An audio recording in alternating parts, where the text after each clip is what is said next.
Hello everybody and welcome to the Cleveland Sports Report. I'm your host Nick Brolis. Hope everybody's had a fabulous weekend so far. It was a little bit on the chilly side the whole weekend. Maybe you got out and were able to get some leaves off the yard.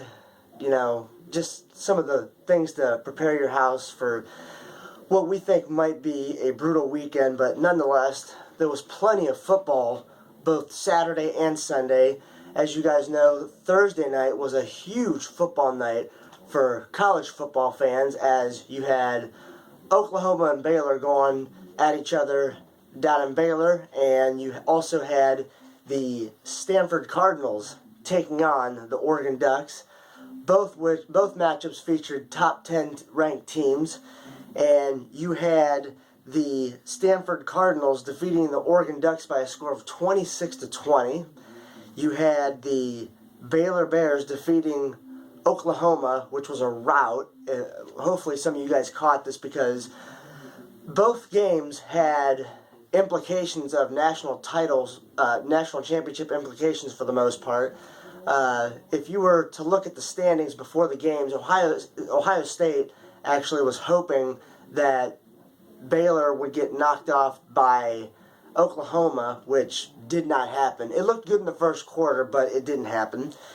You had Stanford really, for the most part, I'd say for 3.5 quarters, really taking it to the Ducks, which, if you've followed college football closely for the last 4 to 5 years, Oregon's had a very prolific juggernaut offense, but the problem with them is whenever they go up against teams that are bigger, more physical, they really struggle against them. If you remember the national title game, they played Alabama and they got crushed up front. They played the game close, but they still got crushed up front. The only thing that really helped them out was their speed. So, if you were in tune with the BCS Countdown show earlier tonight, some of the media outlets were leaking earlier the BCS standings, but me, I'm the type of person that I wait for the official standings to come out. So here is the up-to-date, brand new BCS standings just released about 15 minutes ago. Alabama, number 1. We expected this. They had a game against LSU, and the game, and the first, I'd say, first half, maybe going into the third quarter, was close. But then Alabama did what Alabama does, and they took control of the game. They ended up defeating the Tigers in Tuscaloosa 31-10. Florida State, they went to Wake Forest. This was a gimme game for them, for the most part. Although, you're never really supposed to say that because games are obviously played on the field. On paper, they were supposed to dominate the Demon Deacons. They did so. 59-3. Winston looked, he looked amazing like he always does. I personally am a fan of Jameis Winston. This guy, and I've been saying this for, quite a few weeks now here on the show, Winston looks like the most NFL-ready quarterback out of any quarterback in the nation, including an A.J. McCarron. Some people have mentioned Marcus Mariota. You gotta look at all these quarterbacks, and to me, he is a redshirt freshman, but he looks so good out there on the field. So we'll get into him a little bit later on in the show. But Florida State, definitely a dominating win over Wake Forest, as we all expected.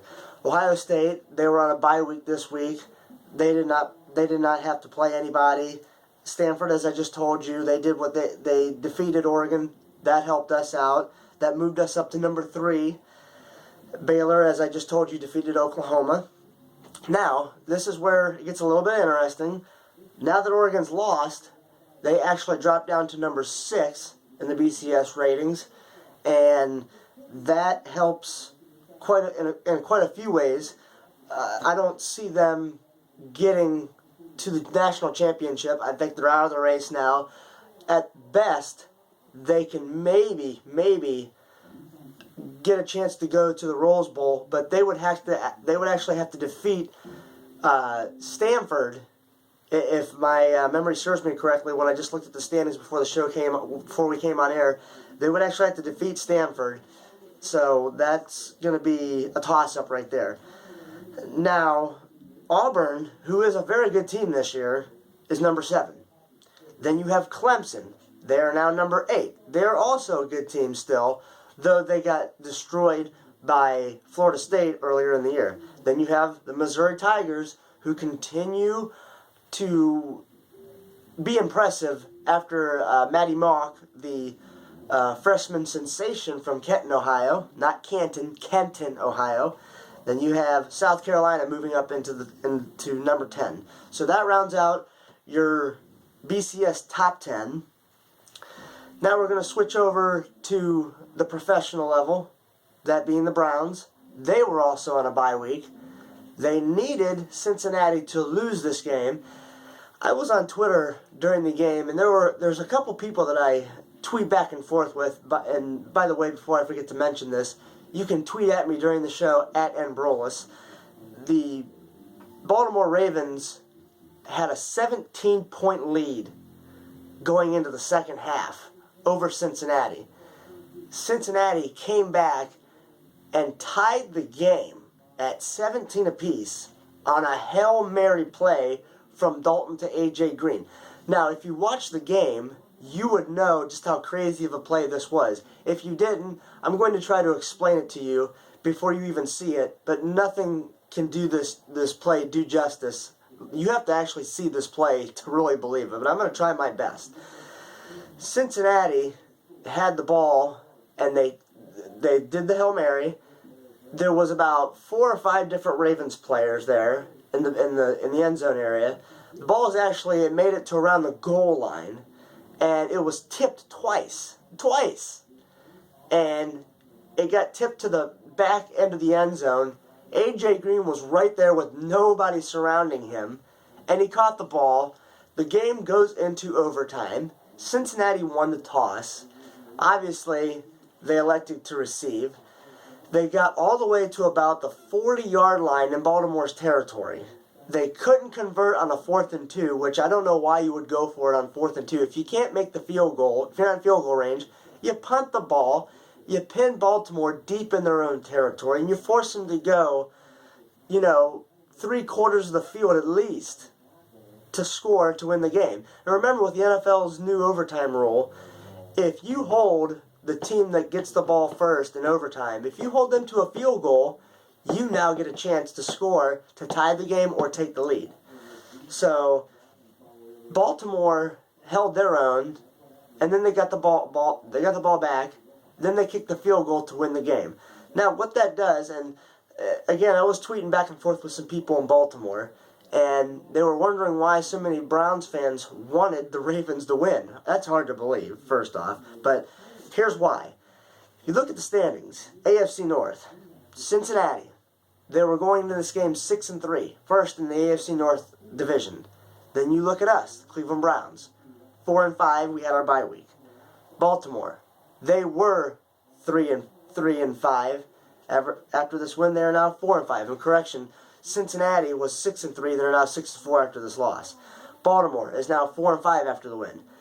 Pittsburgh, and the reason why I'm bringing up the Steelers is because the AFC North is so bad this year that Pittsburgh technically still is in this because they crushed the Buffalo Bills at Heinz Field today by a score of 23-10. It was close in the first quarter, but after that, the defense is what kept Pittsburgh in the game, and Roethlisberger was able to scramble to keep some plays alive. I actually had to watch, I didn't have to, but I chose to watch the full game because the Cincinnati-Baltimore game was not broadcast in this area. It was the irrelevant game of the week, so to speak, in which Pittsburgh and Buffalo were going back and forth at Heinz Field, and Pittsburgh is now 3-6 after this win. They are only a couple games back of Cincinnati, and the reason why I'm bringing this up is because with Cincinnati now losing, we go down to Cincinnati, and I know you guys remember me talking about this last week on the show.